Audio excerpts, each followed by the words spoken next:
Seperti yang kita sudah sampaikan ya, para paslon dalam kontestasi Pilgub Jakarta ini sudah mulai merambah ke semua wilayah Jakarta untuk meraup bagaimana simpati warga, kemudian suara warga.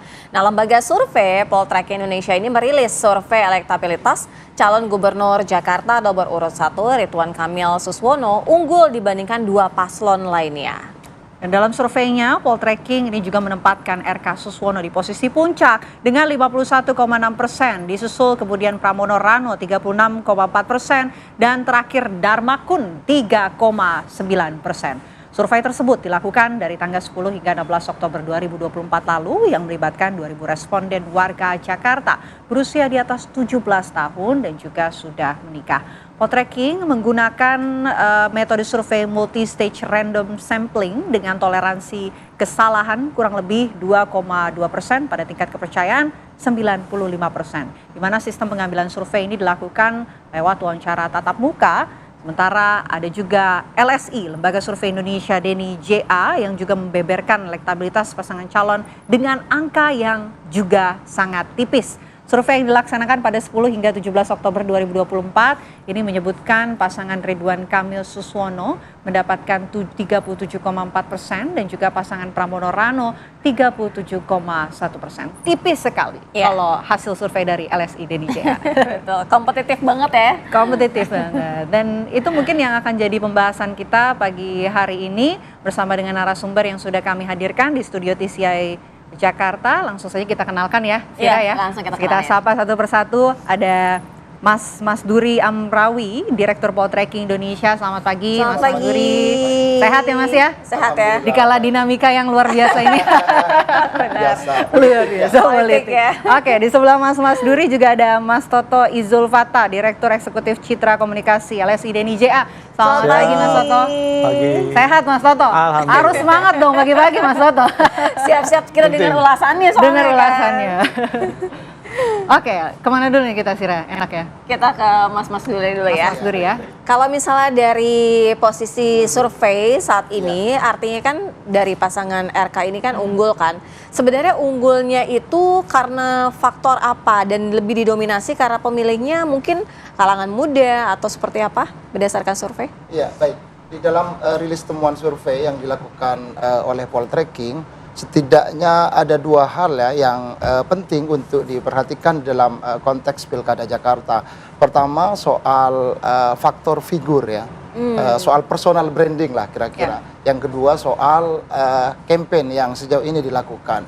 Pertama soal figur, kalau kita perhatikan misalnya ada dua hal yang setidaknya juga cukup dominan dalam konteks preferensi politik ya pemilih di Jakarta. Pertama soal latar belakang ya, soal pengalaman, soal rekam jejak pengalaman para figur yang berkontestasi di Jakarta itu mendapatkan respon yang cukup banyak. Artinya pengaruh mengenai rekam jejak dan pengalaman kandidat di dalam survei yang dilakukan oleh Poltreking itu punya pengaruh terhadap elektabilitas, capaian elektabilitas yang sejauh ini didapatkan. Maka dalam konteks Jakarta, kalau kita perhatikan di survei yang dilakukan oleh Poltreking, pertarungan Pilkada Jakarta ini sebenarnya pertarungan yang dominan ya antara RK ya dan Rano Karno sebenarnya gitu.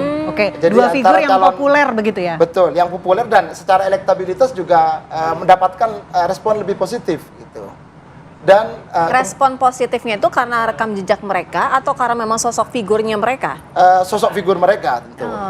Figur itu kan juga berkaitan dengan rekam jejak ya, pengalaman yang bersangkutan. Lalu yang kedua, kalau dalam konteks pasangan tentu dalam preferensi politik pemilih di Jakarta ada isu sosiologis ya, soal agama. Dalam potret terakhir di survei yang dilakukan oleh Poltreking 10 sampai 16 Oktober, pengaruh agama di Jakarta itu juga cukup dominan ya. Pertama soal pengalaman, yang kedua itu soal agama. Dalam konteks ini tentu pasangan Ridwan Kamil Suswono diunggulkan ya karena ada dukungan dari PKS yang secara sosiologis misalnya keterkaitannya dengan kelompok Islam itu saya kira cenderung lebih dominan ya dibandingkan misalnya dengan dua kandidat lainnya. Justru lebih dominan ya. Tapi kalau misalkan ada yang sempat dilontarkan oleh Suswono itu berpengaruh tidak pada survei yang kemarin soal itu? Yang belakangan ya tentu saja ya. Itu kan juga menyangkut agama begitu kan tadi kan disebutkan mengenai agama. Ya, isu tersebut tentu saja punya pengaruh gitu. Tinggal bagaimana kemudian resonansi dan dominasi ya pertarungan isunya di media saya kira juga punya ya itu punya dampak pasti gitu. Tinggal bagaimana kemudian mereka bisa mengelola ya isu tersebut untuk kemudian ya bisa dinetralisir atau justru jadi berdampak positif kalau bisa dikelola dengan baik. Oke, kalau dari Poltreking Indonesia kan memang hasil surveinya RK Suswono mengungguli begitu, cukup jauh begitu dengan Pramono Rano. Tapi kalau dari tren peningkatan sebelumnya, Mas, ini seperti apa? Apakah memang benar RK Suswono juga mengalami peningkatan? Betul. Kalau kita perhatikan di survei yang dilakukan oleh Poltreking kemarin, setidaknya pasangan RK Suswono ya kemudian Pram Rano juga sama-sama mengalami kenaikan. Jadi keduanya ada tren kenaikan. Gitu. Sama-sama mengalami kenaikan. Dan angkanya itu ya kurang lebih 4%-an ya.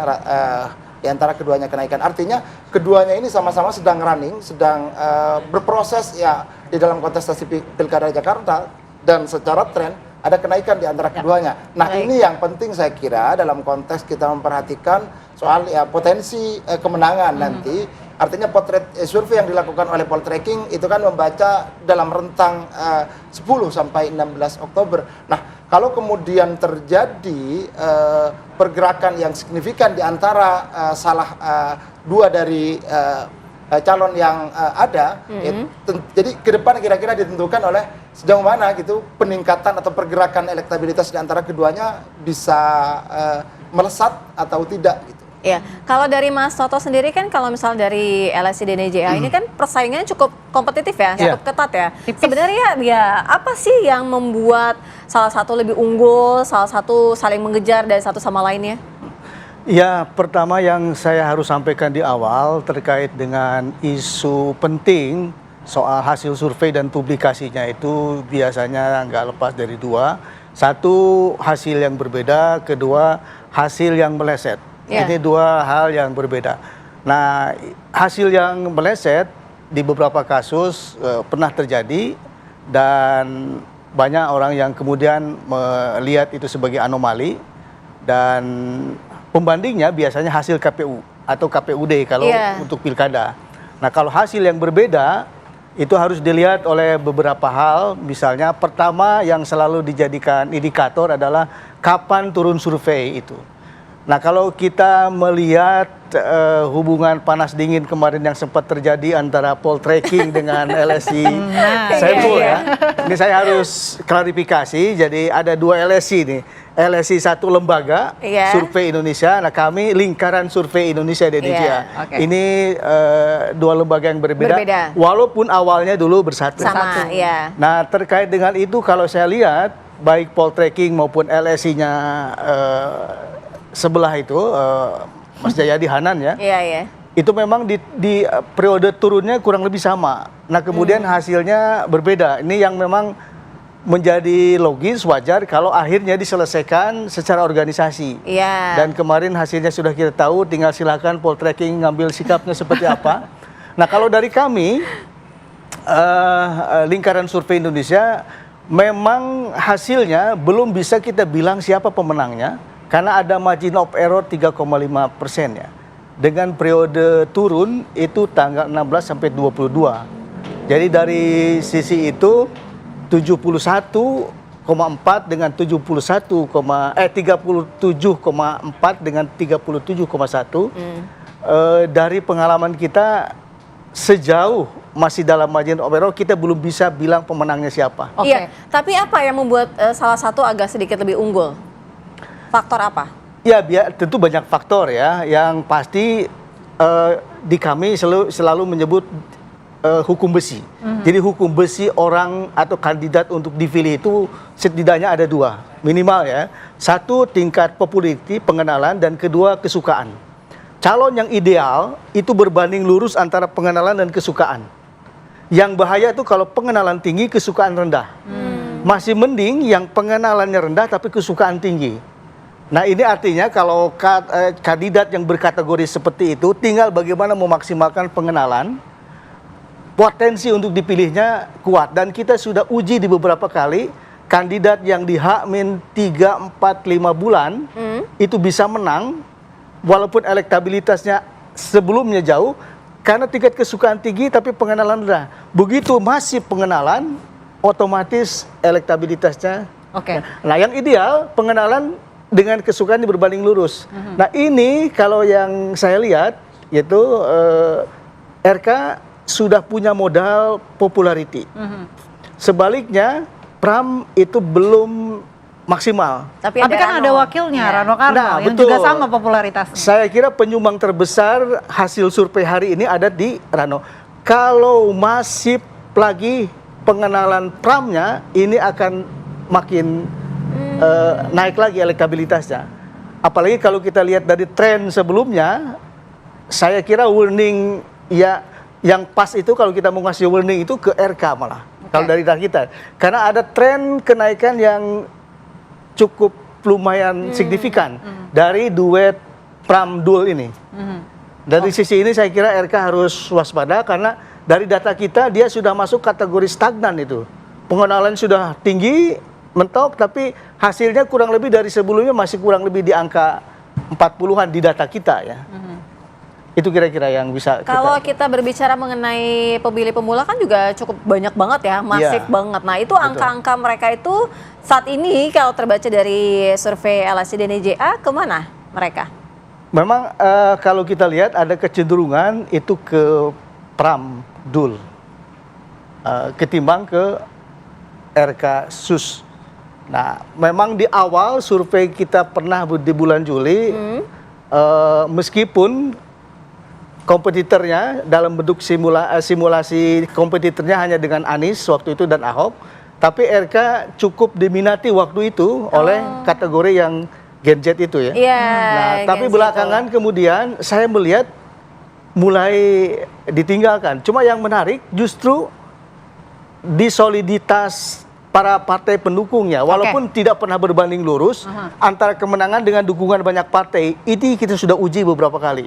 Didukung oleh banyak partai tapi bisa kalah. Oke, baik. Mas Duri, kalau dari Poltreking Indonesia, ini seperti apa? Apakah memang dengan meningkatnya, kan kalau yang paling unggul RK Suswono ya, apa faktornya ini karena memang ada pendukung-pendukung yang juga ini menarik ya untuk kita semak pendukung-pendukung dari Abah begitu, anak Abah juga berlari begitu. Atau sebetulnya ada faktor pendukung lain, pendukung Prabowo Gibran yang juga masif beralih untuk kemudian menuju ke RK Suswono? Iya betul. Jadi kalau di survei yang dilakukan oleh Poltreking yang kemudian dirilis, jadi memang ada kecenderungan ya anak Abah ya, pemilih Anies Baswedan kepada pasangan RK Suswono. Begitupun dengan pemilih Presiden Prabowo Subianto dan Wapres Gibran Raka Buming Raka, ada kecenderungan lebih kepada pasangan RK Suswono juga. Kalau pemilih Prabowo Subianto cenderung ke RK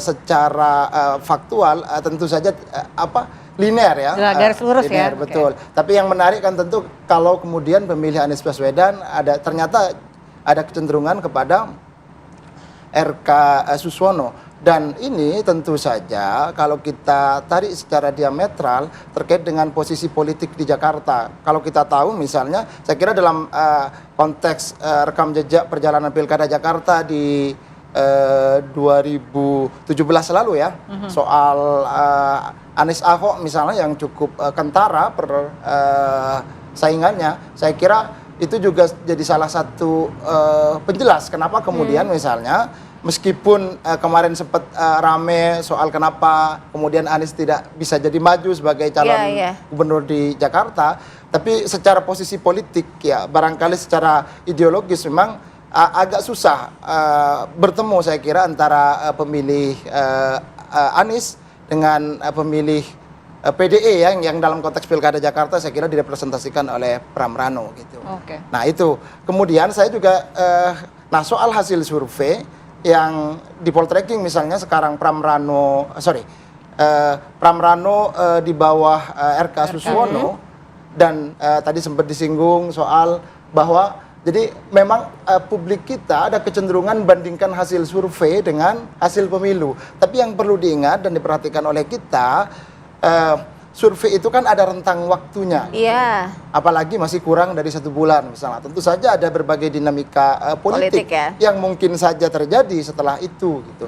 Dan itu saya kira juga penting. Artinya untuk melihat survei yang ada di Jakarta, saya kira ya penting kita mendudukkan dalam konteks rentang waktu pengambilannya. Nah, setelah itu ada dinamika apa saja, termasuk penjelas tadi soal ya barangkali ada sedikit blunder ya yang dilakukan oleh Suswono misalnya, tentu dia ada konsekuensi. Baik, baik. Kita nanti politik. akan mendalami juga ya bagaimana sebenarnya waktu sudah tinggal sedikit ya, tinggal Sudah 20 sebentar hari lah kurang lebih. Bagaimana dengan mereka meyakinkan para pemilihnya untuk memilih suaranya dan diberikan kepada mereka. Kami segera kembali usai jeda.